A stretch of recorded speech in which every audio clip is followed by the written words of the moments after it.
What's up, vlog? Welcome back to Sales Remastered. My name is Daniel, I'm your host, and on this episode, which is video 2 of 5, a 5 video series that I'm releasing from Monday through Friday. And today's Tuesday, so it's gonna be video number 2 of 5, and this topic that I'm gonna cover is motivation. Yesterday, my very first topic was insecurity, and I think insecurity is a topic that's, it's covered, but it's not actually being covered within an example.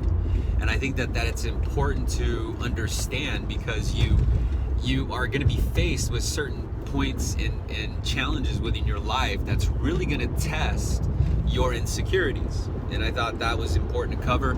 And so I'm going to cover again in this episode motivation and why I believe motivation is important. I'm going to share with you what motivation played in my life and how it's kind of changed the course of my life, and what motivated me before and the life it kind of led me down, and ultimately what motivates me now and what kind of pushes me to do what I do.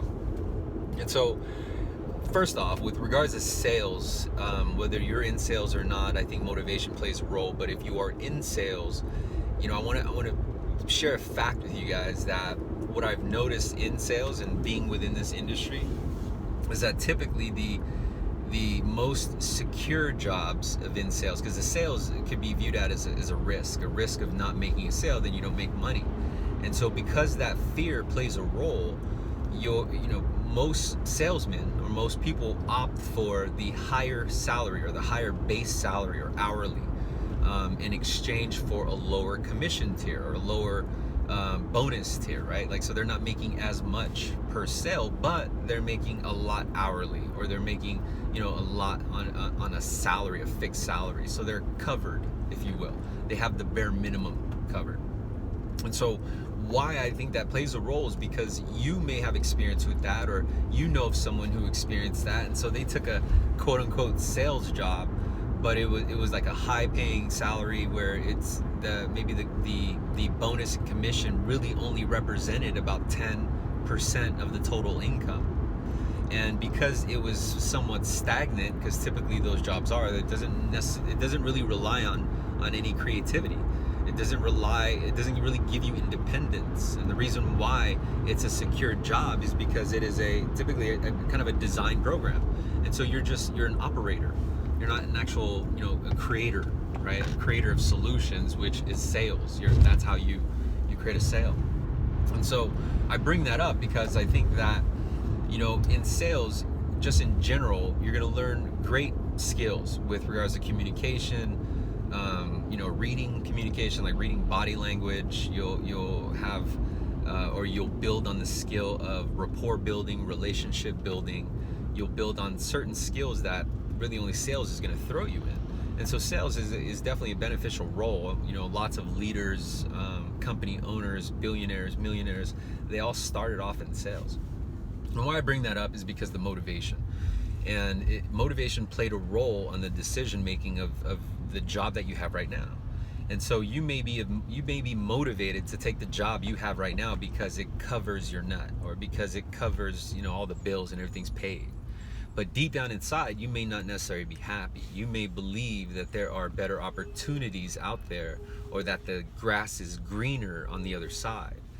When in reality, it's actually only going to be greener where you water it. I know that sounds cheesy, and I'm not trying to get fucking Gandhi on you, but what I mean is that if you learn how to master one craft, you have the patience to develop an efficient sales system, you will understand the sales is that it's a system. It's a sequence of events that is done within a certain time, a certain way, in order to effectively persuade and make a sale. And so I don't want to get too deep on that, because the topic of this video is really motivation. If you want to learn about sales, you can go to any channel that Sales Remastered is posted on, whether it is the Facebook, the YouTube, the Twitter, the Instagram, or salesremastered.com, and it'll show you all the social links that you can find the content on. But in this episode, I want to talk to you about motivation, and why I bring that example up of it plays a role of what you're currently doing right now is because it also plays a role of why you're settling right now. And whether, it's hard for you to stay motivated, because I think the biggest challenge is just taking action. And I think the reason why action is not taken is because it has been taken before and maybe it didn't work out. And so the feelings and the emotion that followed that failure is now become the anchor and the kind of like the handcuff that sits on you right now. The reason why you're not growing, excelling, or moving on, or taking that first step is because of the experience before. So that motivates you. So see, motivation can help you and it can also weigh you down. So I'm gonna go a little bit deeper and share with my experience. So before, I grew up in Los Angeles, California, Long Beach to be exact, and my motivation coming up, and this is in the early to late 90s, right? Early 2000s even. My motivation was mixed, and my motivation depended on my environment. And so my environment, if I go back to being a teenager, I remember my environment was filled with drug dealers and gang members. And my motivation at the time was to be a drug dealer. And that's all that was in my mind. And so I became that. And then it took a while, and I'll dive deeper in that maybe in other episodes, but it took a while until I changed my environment. Did my motivation change? And so my motivation went from trying to become a drug dealer, actually becoming one, and then being motivated to not be one. And so it pushed me out of my normal environment into a better environment, which is Orange County, California. Not until I changed my environment did I change my view, my mindset, my goals, and in the process of, I have 3 children right now, and my oldest was being born around that time. We just found out that she, her mother was pregnant. And so anyway, the motivation, what actually led me to go into sales, was actually by accident. See, I planned on going into the military because I literally had nothing going for me. I had no college degree. I had a big head. I had a rap sheet. I was going into signing up for boot camp, and I couldn't go. I couldn't get shipped out because I had to clear some things that were open on my record. And until those were cleared, I was not able to get sworn in and get shipped out. Well, in the process of clearing my record and actually trying to find a legal way to make money, I got into sales. Naturally, in the street, that's all I did was sell. And so I was like, okay, cool, I'll try this. And I became fucking amazing at it. I'm a fucking monster on the phone. And it's because of the years of experience that I put into it. I had fun with it. I looked at it and approached it a different way. And so now my motivation joining a sales floor was not to be the drug dealer, but to be the legal drug dealer, meaning that I looked at it as these people were selling money, or they were selling time. You see, the sales agents, some of them saw it as they were selling a price, or they were selling product, or they were selling a fee, or they were selling a rate, or they were selling a premium. I looked beyond that. I saw that I was selling a solution.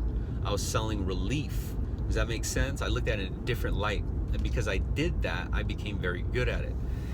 So good that I was actually asked to write scripts, and I wrote scripts for the entire team. The team used the script, and their numbers fucking skyrocketed. And it's all because of certain methods and certain, the verbiage and wordplay. So you can find that at salesremaster.com. But back to the motivation. The motivation turned from wanting to be a drug dealer to wanting to be the top salesman on the floor. And so my approach is that, I learned who was doing it, who's actually making the right numbers, and I approach them in a different way. Instead of saying, hey man, great job, or instead of just not approaching them, which a lot of salesmen don't, which blows my mind, because if someone knew the answer, wouldn't you want to go ask them what the fucking answer is? And so I did. I was like, oh, fuck all this bullshit. I'm not trying to sit here and waste time. I came here to do something that was to make money and to make a life, because I was about to have a baby, mind you.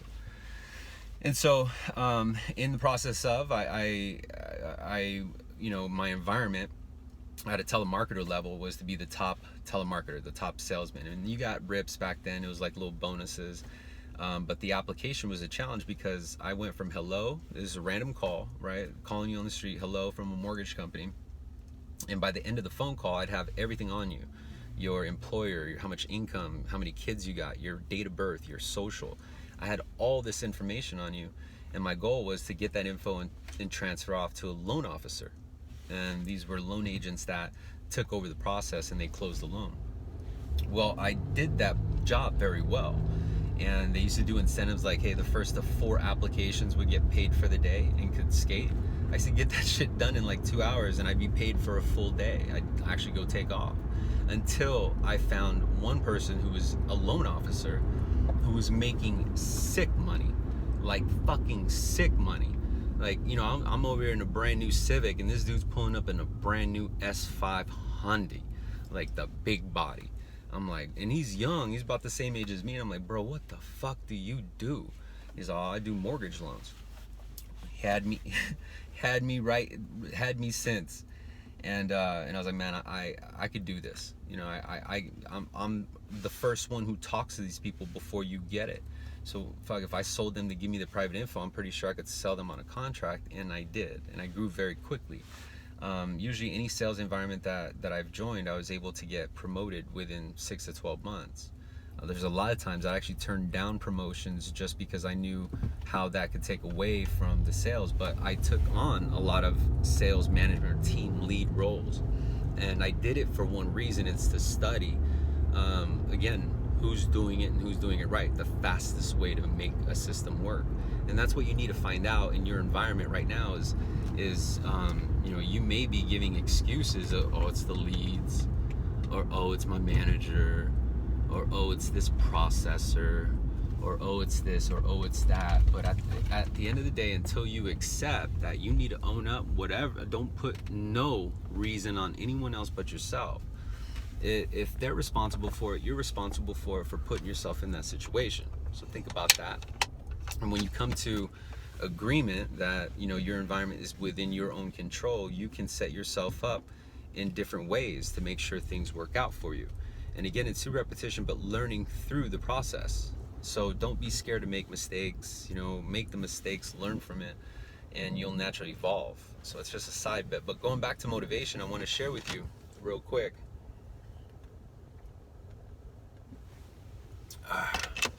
Had to have some Mio. But with regards to the motivation, why I think motivation plays a role is because it's going to either weigh you down or push you higher. And I shared some reasons and what motivation played a role for me. And as of right now, you know, your motivation has to continue growing. And so, like, for example, when I was a telemarketer, I wanted to be the best telemarketer.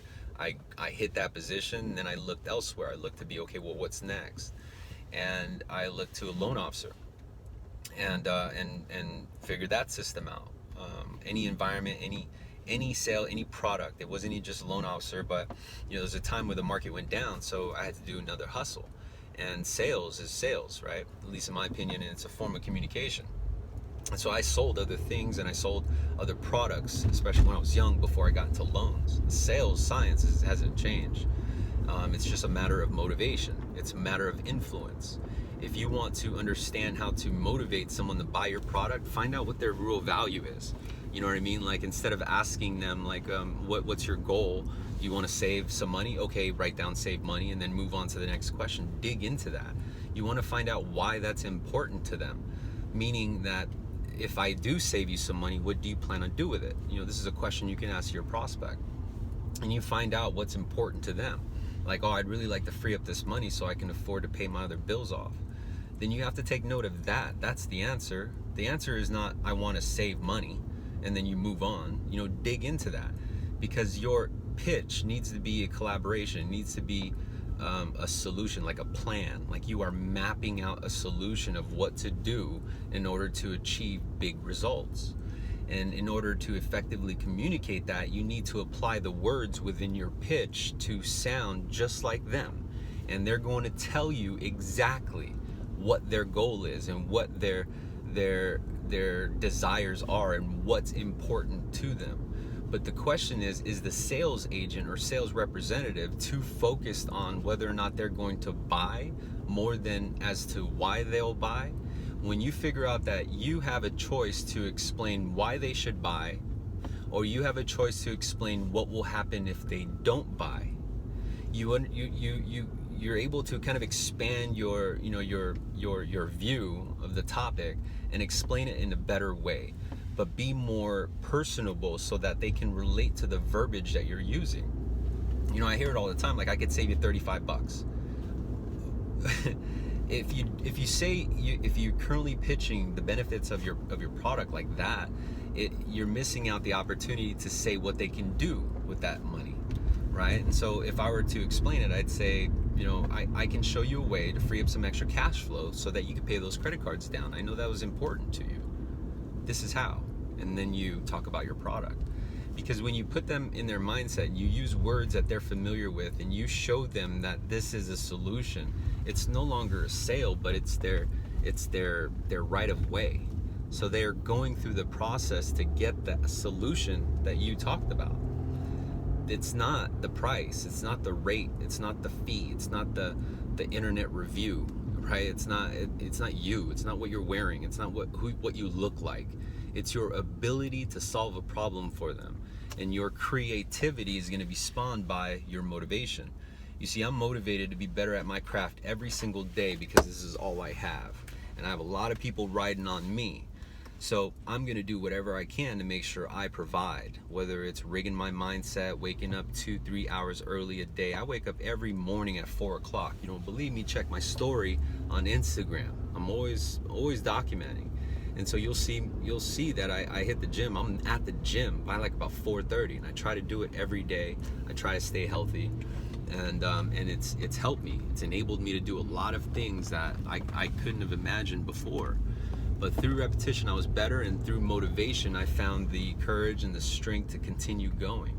And I hope that this is what it does for you. I hope it keeps you motivated, lets you know that it's not just a mundane process and you can grow, but when you reach the level that you're at, just know that you're going to keep reaching, right? So even when you get to the successful image of yourself right now, you're still going to want more. So the grind continues, but it's all of how you view the grind and how you prepare yourself to withstand that grind. Are you going to be prepared so that the grind is not really a grind, but it's just a game? Like, you look at it like it's a, you know what I mean? Like, if I'm gonna do it, right? It's fuck the fences. I'm aiming for the moon. If I'm gonna have a chance at bat, I'm gonna do this, right? And what holds a lot of people back is their consideration of other people's opinion. It's not even theirs. So you may hold back because you're scared of what your environment is going to say about you. So you're motivated to keep your environment happy, and you're gonna do everything that you can to keep them happy, even if it means putting your dreams down and slowing down versus taking a step and just taking a risk and just saying, fuck it, I'm gonna do it. That, my friend, is how you get great at something, is you just fucking do it. And you do it and you do it. And you're gonna fail, you're gonna fucking, you're gonna get scrapes and bruises, but invite that shit, because through every single scrape, through every single bruise, you're gonna walk away stronger. You're gonna walk away more experienced. And the next time you come across that, corner of the couch or whatever bump or bruise you caught on the way, you'll be better off. So I'll see you at the top, and I'll see you in the next video. Thank you so much for your time. Please consider subscribing, and I'll see you on the next one. Bye.